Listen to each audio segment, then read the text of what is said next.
punya pengalaman mistis itu punya banyak. Satu aja. Jadi saat itu saya itu mendengar. Pas saya itu masih belum tidur, tapi orang tua sudah tidur. Saya itu mendengar ada mobil. Padahal di jalanan itu sepi. Terus saya itu kayak manggil daun, ayo dalang. Tuh, dalang. Saya bingung, iki aku kudu ngopo.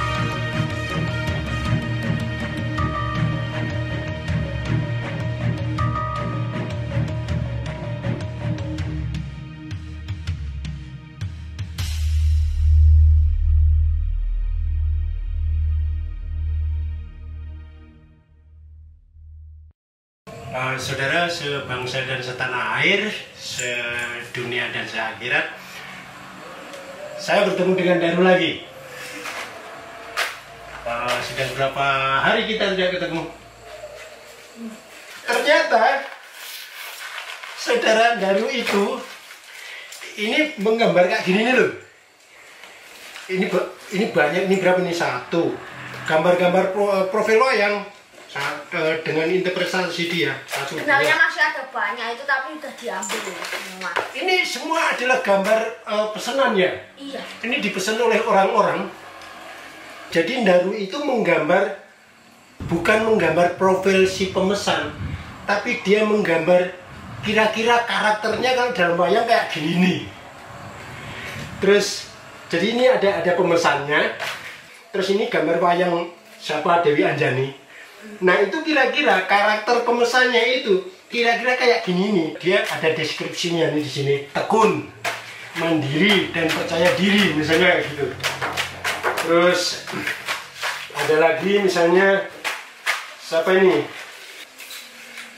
Saya carikan dulu. Ini misalnya ada Naya yang pesan ya, yang pesan gambar ini. Naya itu digambar karakternya seperti ini kalau dalam wayang. Sakuntala, bener ya. Nah itu Sakuntala itu karakternya itu apa ini? Elok wajahnya, penuh kasih sayang dan pemalu. Memang ini orangnya pemalu. Memang orangnya seperti itu. Saya nggak ngerti caranya Daru bisa mendeskripsikan karakter orang itu, karena ada yang sudah kenal, tapi ada yang belum kenal dan selisih usia yang jauh, yang artinya tingkat keakrabannya tentu berbeda. Daru mendeskripsikan karakter orang yang digambarnya. Artinya Anda kalau mau memesan kepada beliau bisa baik pun, bisa tatap muka, bisa apa terserah gitu. Tapi Daru itu orangnya ya sesuka dia nggak mau diarah-arahin. Ini ada dari ada Om Wawang itu Bambang Kandihowo kalau karakternya dalam wayang kira-kira itu. Orangnya pemberani, bijaksana, mengerti kejadian, mengerti keadilan dan seterusnya gitu. Jadi beliau ini menilai karakter orang itu positifnya kayak gini, negatifnya juga ada. Negatifnya apa gitu misalnya gitu kan. Tidak ditulis negatif. Tapi tidak ditulis. Nanti yang negatif tidak malu. Nah itu kira-kira perkembangan dasar yang saya lihat pada Daru ya. Oh wayangnya betul-betul.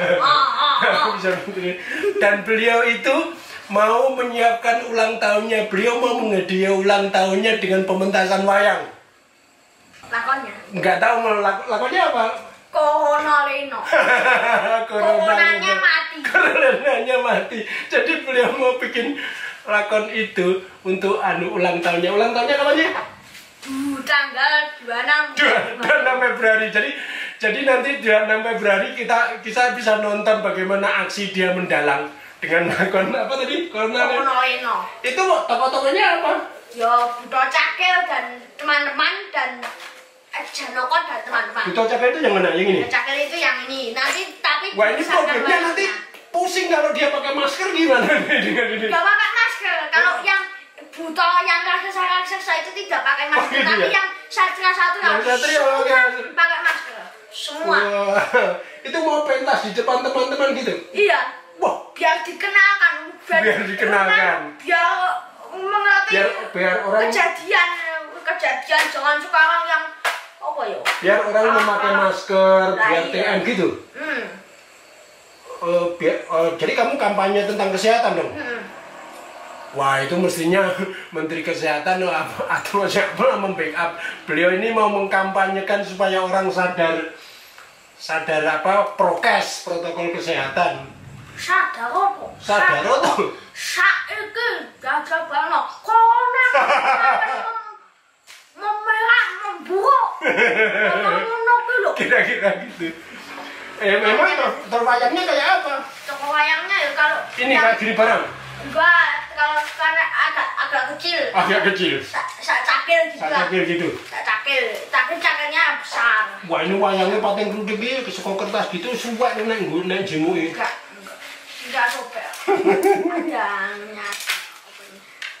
Jadi sudah sekian lama kita nggak ketemu, tambah berapa wayangnya? Cash, berapa ya? Ya masih sekitar 15? Oh ya enggak. 17? Yang ini?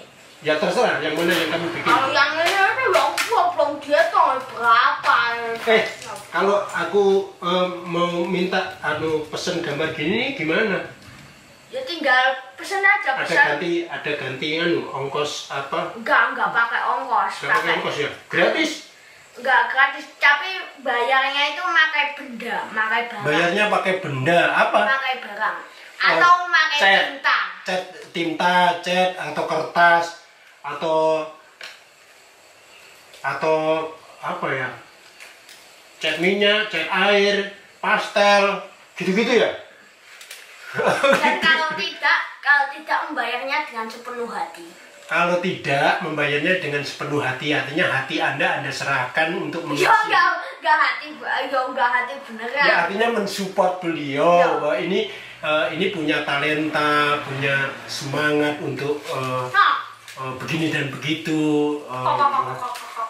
Jadi kalau kemarin tuh di YouTube ada yang pakai menonton dia terus ada tanda jempol terbalik itu, aduh gimana, wong ini sesuatu yang bagus. Misalnya kayak gitu tuh. Misalnya. Wah, ini pesan ke ini ya ke YouTube sampean gitu ya, ada nomor WA-nya. Oh iya, sebenarnya ada. Datang langsung gitu. Kamu punya email loh? Gak tahu. Caketnya muter-muter. Ya, oke, kira-kira kayak gitu. Dan besok itu beliau tanggal 26 Februari mau pentas ulang tahun dia. Terus sudah bikin wayang khusus. Kan katanya ceritanya Corona Leno. Oh, Corona Leno itu ya cuma tinggal dia sederhana, cuma pono kawan, terus cakil dan teman-teman.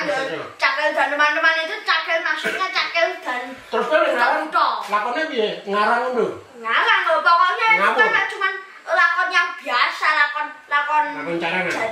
Bukan lakon carangan, lakon nganu gitulah, kreasi. Oh. Terus tabunganmu sudah nambah? Ini tabungan? Bukan, kalau ini bukan. Bukan. Kalau ini Lego ini. Lego? Oh, masih main Lego? Enggak, sekarang sudah enggak. Ini setting kamarnya sudah berubah karena dia belajar untuk tidur sendiri. Enggak. Kamu sebelumnya itu kalau tidur harus dikeloni, harus temenin ibunya oleh bunda. Sekarang dia belajar sendiri karena sudah mau 9 tahun ya. Terus ada buku. Pokoknya kalau saya tidur itu mesti bayang-bayang ke apa. Wow. Karena itu foto-foto pikirannya. Piye jadi anak tunggu piye. Bayangnya apa? Lakon wayang atau bayangnya macam-macam? Macam-macam, ada lakon wayang, ada jadi itu susah. Kegelisahan segala macam. Wah. Gelisah karena apa? Wedi karena apa? Tidak punya duit. Bukan, yo karena sendiri. Engko ditekani macam wah, ngono wedi. Wedi karo monster gitu. Yo kalau monster enggak, tapi kan cinta udane apa? Percayakan itu jadi diumpamakan saya itu Baladewa. Tidak ada yang ditakuti. Wah, salah setan pun tidak. Oh. Setan tidak ditakuti loh, setan loh. Tapi justru karena itu malah Ndaru malah takut kalau sendiri gitu. Jadi minta dikeloni ibunya, bundanya karena kalau mau tidur itu malah pikirannya macam-macam, membayangkan engko nek dadi Baladewa piye, engko ora ono sing diwedeni piye. Itu malah menakutkan ya. Itu alasan jadi alasan supaya ditemani bunda tuh. Iya. Memang banyak banget, memang banyak sekali Apa wae wayang terus apa tentang meneh? wayang, ada tentang hantu juga, tentang Kamu takut hantu juga? Ya hantu itu. Halusinasi. Cuman dibayang ke piye itu bunyi terus bangun titik-titik terus bangun. Terus kadang bayangke tokoh-tokoh wayangnya hidup gitu. Ngejak ngomong-ngomong gitu. Pedih. Memang saya mengalami itu. Jadi wayang saya yang ada di kota ada itu yang ngomong? gerak-gerak sendiri. Gerak sendiri, saya lihat sendiri atau mimpi? Enggak mimpi, enggak lihat sendiri, tapi si nganu itu, si tetangga itu masih ada yang dengar. Masih ada yang mendengar. Padahal kamu tidur. Iya, tidur. Tapi wayangnya ubah-ubah krungu gitu. Ngomong apa? Enggak ngomong apa-apa, pokoknya Ubah gitu. Engko gampang digeremeti tikus ngono. Enggak ada tikus. Kota itu enggak apa. Kota itu dikunci. Dikunci kota itu. Kowe krungu suara klotak-klotak ngono kuwi. Iya enggak budak-budaknya itu pelan-pelan dok. Ada suara anu wayangnya. Iya. Ngobrol. Enggak ngobrol ya apa ya?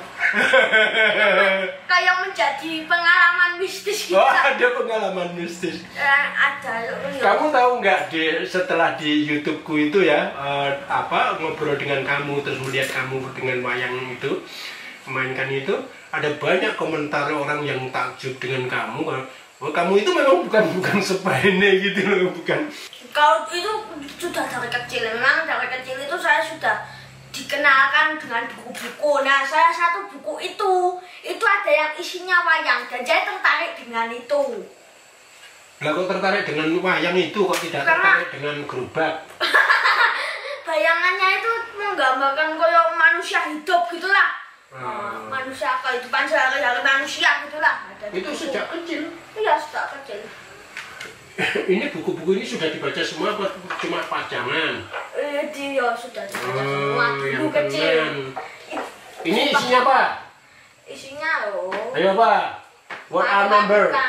Matematika dia bilang what are number, timeline. Itu buku-buku dia.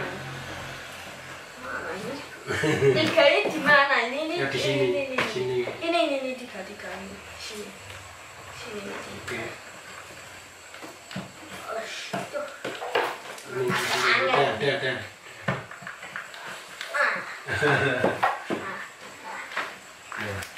Jadi memang dari sejak kecil gitu ya. Tapi kan kamu sudah cerita banyak di YouTube. Sekarang apa nih yang baru? Ini ya gambar ini. Ini namanya gambar apa? Gambar wayang. Gambar wayang.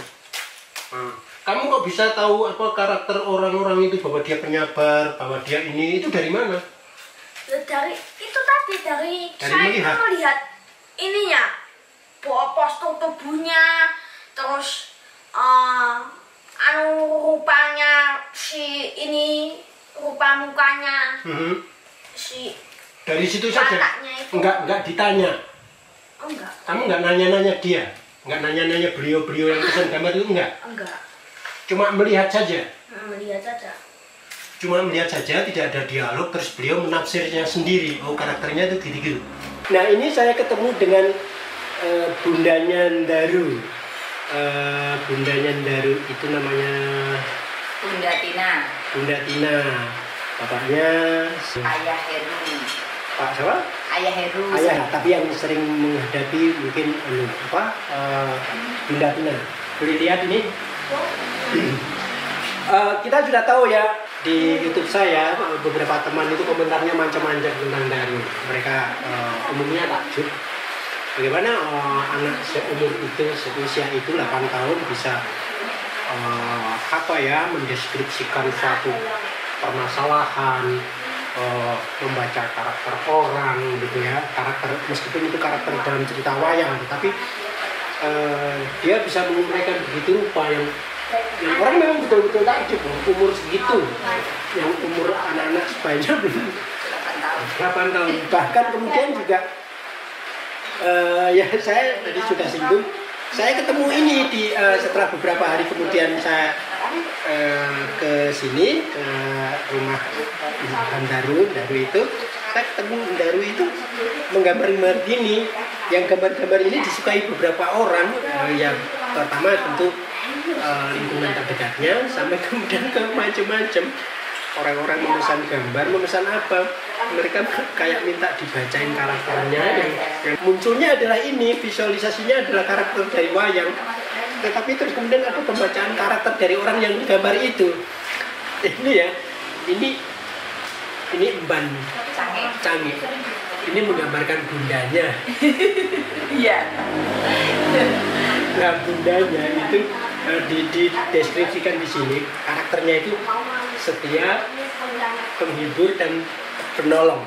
Nah, terus ini juga contoh lagi, ayahnya digambar sebagai tokoh Semar.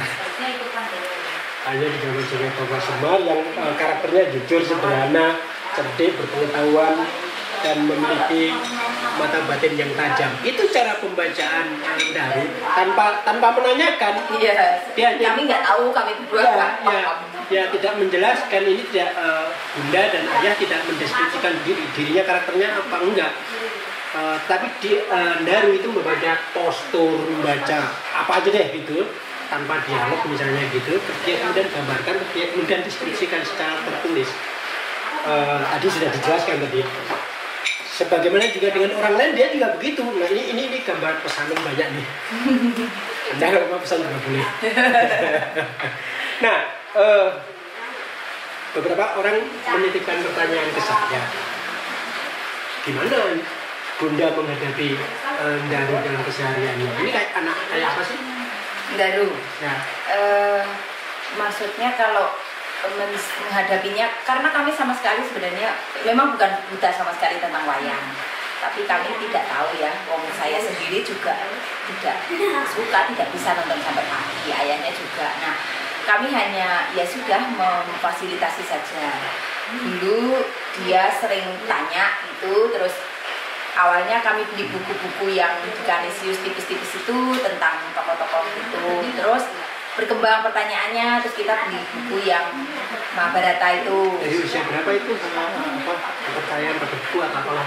Kalau ketertarikan pada buku udah dari kecil, tapi kalau tentang wayang tuh maaf sebenarnya dari umur kalau wayang pastinya saya nggak tahu, cuman sebenarnya saya bilang ini korban sinetron sebenarnya. Jadi dulu kan pas lagi seru-serunya Mahabharata itu, Daru kan lahir 2012. Terus kira-kira umur 1,5 itu lagi seru-serunya Mahabharata.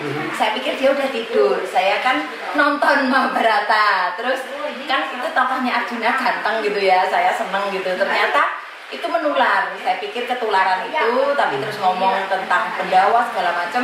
Kalau masih ngomongnya Pendawa sama Kurawa sebatas tanya nama, kami bisa jawab. Tapi begitu dia sudah nanya dalam-dalam, nah itu kami kesulitan. Terus kami belikan buku karena dia sudah senang baca juga. Toh ayahnya itu nyari buku yang pertama itu Mahabharata itu, terus diberikan itu. Tebal itu. Ya, itu saya sama suami gantian baca. Baca, tapi kita nggak tahu ternyata kalau karena baca itu hanya sebentar ya, dia belum ngantuk, kami sudah muap sendiri gitu loh. Nah, itu ternyata dia baca sendiri. Padahal orang tua pada kebablasan tidur. Iya, terus dia baca sendiri. Ya, itu baca sendiri. Itu umur udah mulai baca sendiri itu 5 tahunan. Tapi sebelumnya kan kami yang bacain. Gitu. Terus jadi dia umur 5 tahun dia sudah bisa baca. Ya, kalau karena saya pakai metode Glendomen, jadi dia udah bisa baca dari umur, ya menurut kami dari umur 1,5 itu udah bisa baca. Oh ya, saya harus jelaskan bahwa Ibu Tina ini adalah guru PAUD. Jadi, sekarang ya. Tapi yang pasti sebenarnya sales. Sales buku-buku pendidikan atau ya, sales buku di Timelab atau apa? Di Timelab bisa. Jadi memang tidak jauh dari buku. Yang ingin ditanyakan, ingin diketahui banyak orang itu adalah bagaimana Bunda Tina menghadapi karakter yang seperti ini, yang terlalu banyak bertanya. Ya kami sebatas menjawab, terus kebetulan ayahnya itu juga telaten menjelaskan. Terus nanti kita biasanya kalau mentok kita jawab gini, nanti kita cari ya Daru gitu. Kita membiasakan untuk dia juga menunggu kalau kami nggak bisa. Kami memang kehabisan kata-kata gitu ya sudah kita sering menghadapi. Iya sering. Apa Terus, yang ditanyakan? kalau pertanyaannya kalau di luar umur jelas, tapi itu di luar pemahaman kami. Jadi kalau sudah mentok Tapi itu yang dia tanya wayang atau macam-macam? Macam-macam semua hal. Jadi kadang-kadang gini dia bilang Romo itu tidak boleh menikah, kenapa? Nah itu dulu kan ketertarikannya dengan romo-romo gitu. Jadi dia bertanya tentang itu. Terus kalau yang menarik dari dulu itu dia selalu kalau misa kan tidak pernah dia di luar. Kalau anak-anak kan biasanya di luar wajar ya. Kalau saya masih bilang wajar, tapi dia nggak pernah di luar. Selalu duduknya depan, paling depan. Jadi belakang setelah petugas gitu. Jadi dan itu setelah misa pasti ada yang saja yang ditanyakan. Jadi romo-romo yang bertugas di sini saya pasti sudah hafal kalau saya juga bertanya karena kami pasti akan kesulitan menjawab. Itu udah biasa. Jadi ya sudah kami hanya begitu. Terus dia punya kebiasaan ke Perpusda, kita biasanya aja di Sleman. Jadi dia punya pengunjung sendiri sampai petugasnya juga hafal. Jadi dia jadi dia sering di Perpusda itu umur berapa atau kelas berapa? Kalau Perpusda itu kan kebetulan dari sekolahnya dia dari umur 2 tahun sudah ada program ke sana sebulan sekali. Terus dilanjutkan dengan cara kami kalau kami nggak bisa menjawab. SD itu udah dari 2 tahun. Oh 2 tahun? Iya 2 tahun itu ada program kunjungan ke Perpusda. Jadi umur kami ingat umur 4 tahun gitu tidak bisa jawab. Hari Sabtu kita ke Perpusda, terus dia cari buku sendiri. Maka waktu itu ada pengalaman lucu, petugasnya Perpusda bilang gini, Bu, itu bagian buku dewasa gitu. Dewasa gimana mas maksudnya? Itu wayang-wayang dewasa kalau anak-anak sebelah sana. Mas dia itu nyarinya buku wayang, jadi memang ya situ yang dia cari. Terus masnya, oh iya toh gitu. Jadi ya memang seperti itu. Tapi fokus perhatiannya memang lebih banyak ke wayang. Iya. Jadi fokus perhatiannya lebih banyak. Maaf saya bertanya. Waktu kecil itu beliau punya kesulitan berbicara atau tidak? Kalau kesulitan menurut kami berdua tidak, tetapi memang dia sampai 2,5 itu tidak agak lambat ya? Ya, untuk kata orang itu kesulitan. Tapi kalau kami karena komunikasi kami di rumah lancar, terus akhir-akhir itu baru sekitar 7 tahun itu saya ketemu dengan seorang psikolog ya. Itu bilang teman psikolog Putri, temannya Paman Dodo itu, tapi namanya saya lupa. Dia bilang gini, mungkin dulu kenapa dia tidak ngomong karena di rumah sudah terlalu banyak budanya banyak ngomong dan orang tuanya sangat paham, jadi dia nggak mau ngeluarin gitu loh. Itu kesimpulan sementara. Tapi saya juga pikir apa karena saya cerewet gitu, tapi begitu dia bisa begitu dia mau mengeluarkan omongannya, itu gurunya yang ganti ngomong, itu umur 3 tahun. Itu nggak bisa diem. Jadi kalau di kelas PAUD gitu, kalau teman-temannya sudah mulai mewarnai atau apa, dia memang selalu ada tugas untuk dia ngomong dulu. Nanti kalau dia sudah diberi waktu ngomong baru akan memberikan suasana kondusif gitu. Kalau nggak diberi sepanjang itu ngomong terus ya. Jadi ya mereka menemukan itu. Itu mulai ngomong terus itu umur berapa?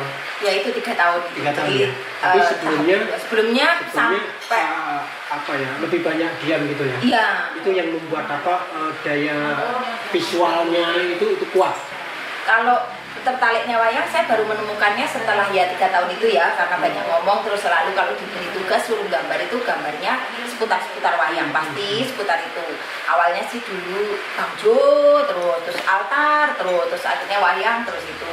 Nah ya itu tadi kami menghadapinya pokoknya begitu dia tanya, kami kalau nggak bisa jawab kita tunggu ya, kita tanya dulu atau kita cari bukunya. Kesulitannya apa nih? Yang paling sulit menghadapi seperti itu? Kesulitannya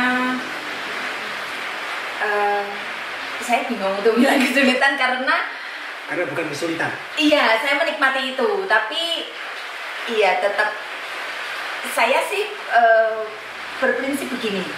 punya anak, maaf saya ini tidak mendiskualifikasi ya, nggak boleh bilang begitu sebenarnya, karena semua anak itu unik. Punya anak bodoh, punya anak pintar itu punya konsekuensinya. Jadi saya prinsipnya gitu, jadi kalau anak bodoh berarti yang saya tanyakan konsekuensinya nih dengan anak seperti Ndaru juga. Ya berarti saya harus mengupayakan lebih. Bahasa kasarnya gini, kalau anak kecil, anak yang lain suka jajan, saya sering mendengar gitu ya, suka jajan, minta uang, jajan ini, jajan ini. Jadi memang tidak pernah minta jajan, tetapi memang dia mintanya kertas, terus minta lagi, Bun, ini wayang. Nah wayang itu kan juga nggak murah ya. Nah jadi saya melihatnya sama suami kebetulan, ya itu konsekuensi dari punya anak unik tadi ya. Saya tidak bilang itu tadi, pokoknya punya anak itu pasti punya konsekuensi, itu sih yang saya yakini. Jadi kalau kesulitan lebih kepada saya sendiri mungkin yang tidak sabar itu, tapi kalau secara ini Ndaru itu sementara sebenarnya masih terjawab lah, tapi paling lebih kami yang tidak sabar atau jadi berkonflik dengan suami gitulah itu. Tapi kalau dari sisi biasanya konflik itu terjadi karena apa? Salah komunikasi, salah paham, tidak bisa memahami maunya anak. Konflik itu terjadi karena biasanya kalau suami kan lebih sabar, kita dengerin dulu maunya, maksudnya suami kita dengerin dulu, kan kita bisa membelokkan gitu loh. Kalau saya lebih ke ini nggak boleh gitu loh, karena nggak boleh ya kamu nggak usah. Nah kayak gitu kan akhirnya jadi konflik. Saya sebenarnya konfliknya antara kami berdua. Jadi kalau dari sebenarnya konflik ke orang tua, apa ayah dan bunda. Makanya di sini dituliskan tentang deskripsi tentang karakter ayah. Oh ini dibongkar tuh malah. Sederhana, cerdik, berpengalaman, memiliki mata batin yang tajam. Tapi ibunya tidak dituliskan yang negatif, misalnya tidak sabaran, setia, penghibur dan penolong. Maksudnya penolong Ndaru gitu, karena dalam beberapa hal Ndaru kan tadi dia sudah cerita sebenarnya tidak berani tidur sendiri. Oh iya itu. Karena kalau tidur sendiri bayangannya macam-macam. Kira-kira saya tidak tahu malah. Saya pikir karena memang ya kita tidak ngomong tentang apakah ini positif, apakah ini negatif. Tentu seperti dikatakan Bunda Tina tadi bahwa ya semua anak itu punya karakter yang unik, yang khas, yang otentik masing-masing, tidak bisa diperbandingkan, dan artinya juga resikonya juga macam-macam. Orang tua yang siap aja sampai sekarang ini masih bisa teratasi. Sementara kalau untuk hal-hal masih bisa bukan dalam arti kami bisa menjawab loh ya. Jadi contohnya masih bisa seperti ini. Saya ke Dilala, saya nggak sengaja ketemu jenengan gitu ya. Ini menjawab juga beberapa kebutuhan dia yang nggak bisa dirim ngomongnya gitu ya. Jadi jenengan juga jadi salah satu dalam tanda kutip korban diajak ngomong terus loh. Nah itu. Jadi itu yang kadang-kadang saya pikir apakah ini tidak sopan gitu ya. Jadi kalau ada temannya suami saya datang, sebenarnya kan teman suami itu datang untuk ngobrol sama suami saya. Tapi kalau temennya itu seneng wayang, tidak ngobrol sama suami saya, jadinya ngobrol sama Ndaru gitu loh. Ya maaf, Ndaru itu anak tunggal sampai umur akan sebentar lagi 9 tahun itu anak tunggal. Sementara sebagai anak tunggal dan dengan sekolah daring, Ndaru lebih banyak di rumah sendirian karena dua orang tuanya bekerja dari Senin sampai dengan Jumat. Itu kadang Ndaru juga suka bete juga gitu kan, sendirian gitu kan. Nah wayang itu mungkin cara penemuan dia gitu. Ndaru itu pengen beli wayang, pengen beli gamelan, dan dia sudah menabung. Bagaimana Bunda menyikapi hal itu? Bunda akan memenuhi keinginannya untuk membeli wayang dan gamelan, kan tidak murah itu? Iya betul. Ini salah satu pertanyaan yang dia pernah utarakan. Waktu itu menjadi diskusi kami berdua, dan kami meyakininya berdua ayah ya, karena Ndaru itu tiba-tiba begini. Yang tadi saya ceritakan, anaknya nggak pernah minta jajan atau apa, tapi yang begitu dia minta kertas. Waktu itu masih kecil, harga kertas sih masih oke lah. Walaupun untuk ukuran jajan kan cuma 1.000-2.000. Kalau kertas kan 10.000, sebenarnya lebih mahal ya. Tapi kami masih bisa lah ya. Tapi begitu dia minta wayang kan 750. Katakanlah kami memaksa beli. 750 itu satu biji. Satu biji 750.000. Belum kalau misalnya satu kotak. Betul. Nah, terus kami waktu itu cara menjawabnya adalah kita ikuti. Itu pernah kami diskusikan, kita ikuti tahap. Kita ajak pembelian job, belilah yang 25.000. Tapi kan biasa. Nah, kita pelan-pelan menjelaskan itu, terus dia mulai paham. Kalau dikasih uang, dia tabung. Tabung karena dia ayahnya memang kan juga menanamkan gitu. Kalau kamu ingin sesuatu, ini harganya berapa, jadi kamu harus mengumpulin uang segini gitu. Jadi itu sering diomongkan ayahnya. Nah terus dia nabung, terus begitu dia dapat uang dari manapun selalu dia tabung. Walaupun nabungnya ke saya gitu ya, maksudnya dititipkan bundanya gitu. Entah apa percaya atau apa, pokoknya ini uang saya. Dia nggak tahu jumlahnya berapa, tapi selalu ini untuk beli wayang. Nah itu selalu gitu. Terus sampai dapat uang pembinaan dari dinas pun juga untuk beli wayang. Ada waktu itu pembinaan karena ikut festival. Sebelumnya itu karena dia peserta terkecil. Jadi itu dapat pembinaan, itu juga sama. Pembinaan itu sekali atau tiap per berapa gitu? Tiap bulan atau? Itu sekali. Dia ikut. Terus setelah itu tahun kedua dia ikut kan dapat juara 3. Nah itu dia dapat uang hadiah sama pembinaannya bentuknya adalah mendukung kalau dia pentas gitu. Jadi nah yang seperti itu. Terus ayahnya waktu itu kami diskusi kalau untuk perkembangan latihan segala macam kan membutuhkan biaya, itu sudah bagian dari katakanlah kayak kita nyekolahin lah gitu. Tapi kalau wayang kita gimana nih gitu loh. Terus suami saya bilang oke, dia kita biarkan dia beli dari hadiah itu kan nggak apa-apa, tapi nanti dia bisa nabung dari hal lain. Jadi hal lain itu apa? Momennya dia pentas dapat duit. Nah itu ditanamkan ke dia. Jadi sudah beberapa kali ditangkap orang gitu ya? Iya, bahkan sekolah-sekolah. Saya juga kaget juga sekolah-sekolah TK, playgroup itu nanggap itu kan dia dapat gitu ya. Dan dia waktu ditanya dalang gitu ya, wayang kulit gitu ya. Tapi untuk pembelajaran gitu loh, mengenalkan wayang ke sekolah gitu. Nah itu ayahnya menanamkan kayak gitu. Terus dan ditambah lagi pernah ayahnya ngomong, kita sebelum ngomong ke Dari itu kita menanamkan gini kan kita sepakat rezeki itu terus rezeki itu tidak selalu datang dari apa yang kita hasilkan hari ini. Jadi terus ya sudah, biarkan, kita nggak tahu nanti, siapa tahu dia juga karena sesuatu dihargai. Nah itu kita udah sepakat, baru kita ngomong ke Dari, kamu percaya aja kayak senengannya dia kan orang Kiseno atau gurunya dia sendiri Pak Sudiono itu kan punya wayang, itu kan tidak langsung di satu kotak. Ya mereka nyicil satu. Nah itu yang kita tanamkan juga, dan dia mulai saya tidak tahu apakah masuk atau enggak, tapi dia paham itu. Jadi menanamkan tentang proses gitu ya, manajemen by proses, jadi bukan manajemen by perda. Artinya segala sesuatu diikuti nih urutannya begitu, tidak mendadak aku pengen beli gamelan, pengen beli wayang itu langsung ada, tapi diajak ke pasar, lihat harga, ternyata harganya 25.000 itu bagaimana caranya mendapatkan itu dan sebagainya gitu ya. Jadi apa nih nasihatnya untuk orang tua mendidik anak yang unik, katakanlah seperti Baru? Kalau nasihat sebenarnya sama, karena kami juga proses belajar ya, tetapi karena kalau mau menasihati yang sabar, iya jangan bilang begitu. Dan untuk yang buku pun sebenarnya ini rahasia ya. Jadi sebenarnya saya sendiri bukan orang yang senang membaca. Kalau suami saya senang membaca, tetapi saya tidak mau anak saya sama seperti saya, tidak suka membaca. Maka yang harus saya lakukan adalah menanamkan, tapi sekaligus anak saya dapat gitu. Nah itu, jadi kalau ditanya nasihatnya bukan nasihat lah ya, tapi nikmati menjadi, saya hanya satu, nikmati menjadi orang tua. Karena dan itu sebenarnya baru saya temukan setelah bapak ibu saya meninggal. Jadi ternyata jadi orang tua itu tidak gampang. Jadi ya udah nikmati aja. Jadi ternyata prosesnya adalah itu. Jadi ya itu saja saya pikir. Karena jadi orang tua itu ternyata tidak berhenti belajar terus ya. Anak kita itu ternyata guru kita. Maka kalau dia unik begitu ya, saya bersyukur punya anak yang unik gitu ya. Jadi saya juga tidak tahu dia nanti mau jadi seperti apa. Yang penting saya punya kesempatan untuk mempersiapkan, dan itu yang saya nikmati itu saja. Ya, terima kasih Bunda Dina. Jadi anak kita, guru kita.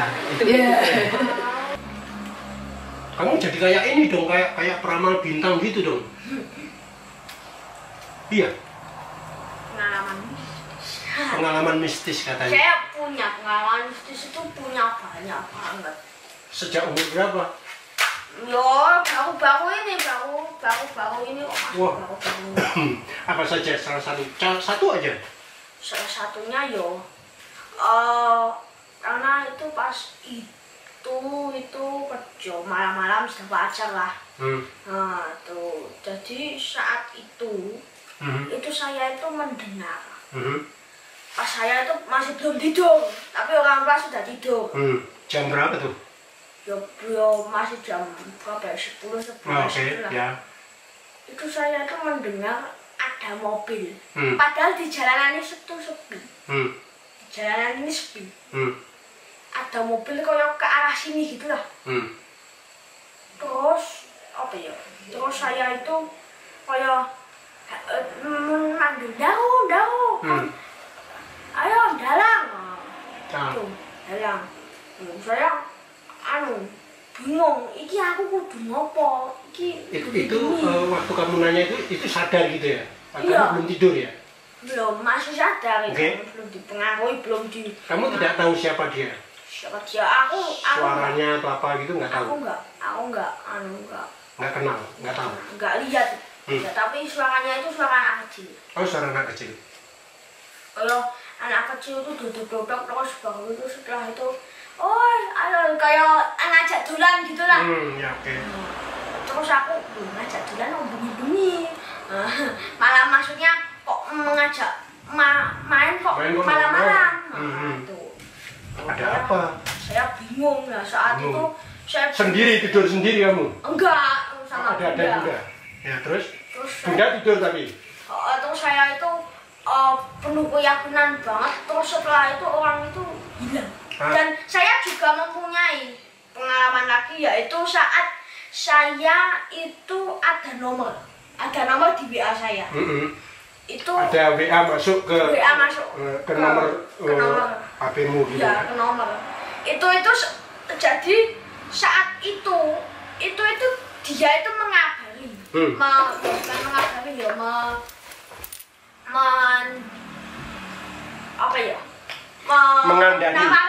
menawarkan apa gitu. Menawarkan. Dan terus kok penawarannya itu kok di hutan-hutan. Dan nawarin apa? Nawarin apa ya? Mayat. Di hutan terus apa itu? Gitu pokoknya menawar-nawarkan yang di hutan-hutan gitulah. Lalu setelah itu saya itu heran loh, kok ini uang kok nawarkan yang hutan apa nih hutan pinus. Saya itu pokoknya aninya positif. Iki mesti aku iklan hutan. Iki aku ngopo hutan, ngopo jadi mau mengiklankan biar karena ada yang hutan menjadi wisata itu ada mau mempromosikan wilayah itu gitu ya. Iya, terus setelah itu nomor WA itu saat setelah malam itu nomor WA itu hilang sendiri. Wow, tidak dihapus? Tidak sama sekali, hilang sendiri. Kamu sudah punya nomor WA sendiri? Sudah punya HP sendiri atau ikut Bunda? Punya HP sendiri. Oke, punya sendiri. Orangnya itu tidak dipasang foto profilnya. Itu tuh saya kaget. Terus setelah itu di tulisannya itu nama tulisannya kan ada nomor asing itu. Tulisannya kan ada lah. Kalau kita pencet itu kan ada di sini atau siapa itu namanya. Lokasi misalnya itu di nomornya ini siapa, terus di sini kan pasti ada namanya dia itu. Nah itu di situ tidak ada. Tidak ada. Oh, bukan dari saya kan? Bukan. Pokoknya setelah dikabari itu saya tidak menjawab. Itu langsung hilang sendiri. Itu hanya sekian dari begitu banyak pengalaman mistis yang dialami oleh Daru. Tapi kita jangan ngomong yang pengalaman mistis ya. Ini sudah makin malam ya. Aku ya wedi kok. Jadi kira-kira begitu. Ini perkembangan Daru, dia sedang mempersiapkan untuk pementasan besok pada ulang tahunnya. Dan saya memang berjanji akan merekam pementasan ulang tahunnya itu. Bisa gambar nggak? Saya bisa. Bisa. Ini ada yang nyungging loh. Ini ada sendiri loh yang menyungging. Tapi yang lain-lain ini sudah ada ya. Ini ada sendiri itu temannya Bunda itu pintar. Ini yang dari kulit? Ya bukan, ya cuman mewarnai ini. Jadi beliau ini produktif. Ini gambar-gambarnya keren. Ya gitu saudara, saya cuma mampir saja, mampir menanyakan bagaimana apa jadi main wayang besok di ulang tahunnya, dan beliau bilang jadi lakonnya tadi Corona Leno. Itu memang saya itu menganu biar orang itu sadar bahwa sekarang itu pandemi masih ada. Pandemi masih ada. Itu ide Corona Leno itu dari siapa? Ide corona itu ya dari lakon-lakon corona itu misalnya enggak, kamu kok Daru kok mau bikin itu kenapa, alasannya apa? Ya bersangkutan dengan zaman ini. Bersangkutan dengan zaman. Kamu mikir tentang zaman ini juga gitu ya? Zaman ini sih ya wow. Kamu merasa dirugikan juga ya dengan pandemi ya? Ya. Nggak bisa sekolah, ketemu teman-teman gitu ya? Kalau ketemu teman-teman ya bisa. Ada, bisa. Tapi bukan di sekolah ya. Bukan di sekolah. Tidak bersama gitu lah. Sudah 1 tahun ya nggak sekolah ya? Hampir, karena tidak sekolahnya kan Maret. Kan baru hampir. Itu bikin stres ya?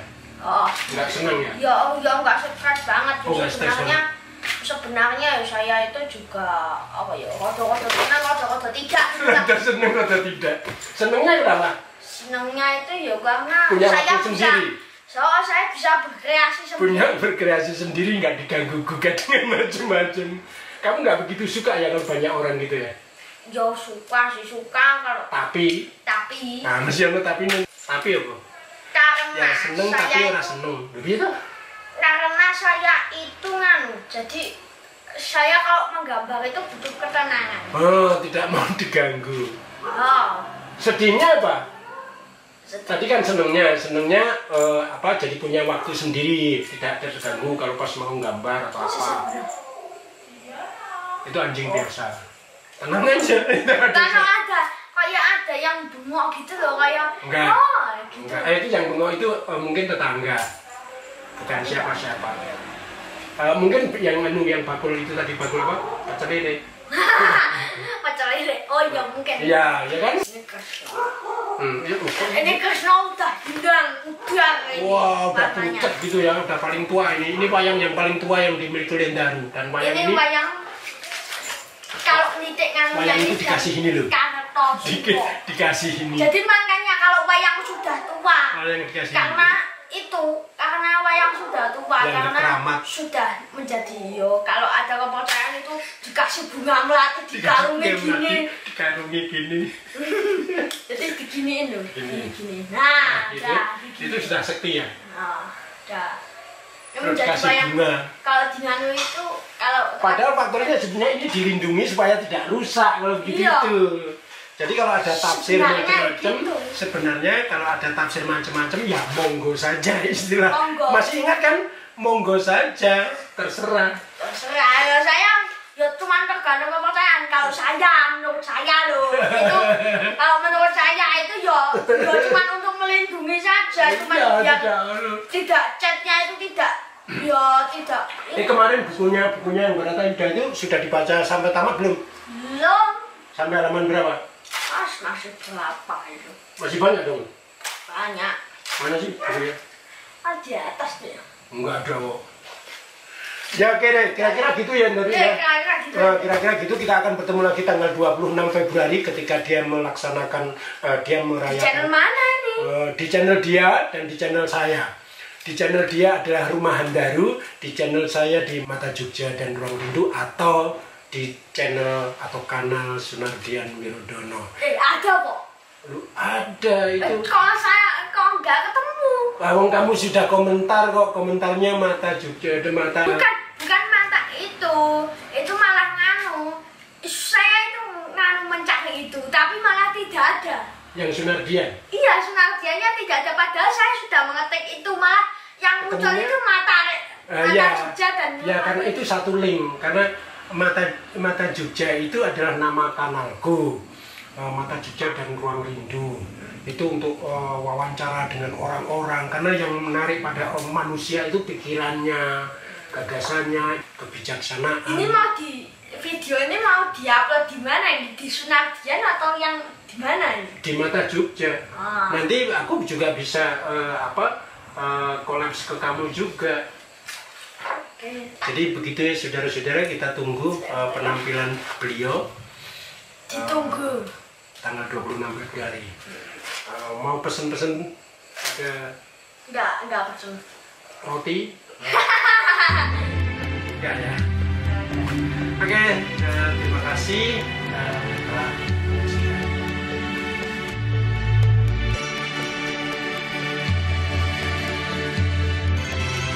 Kita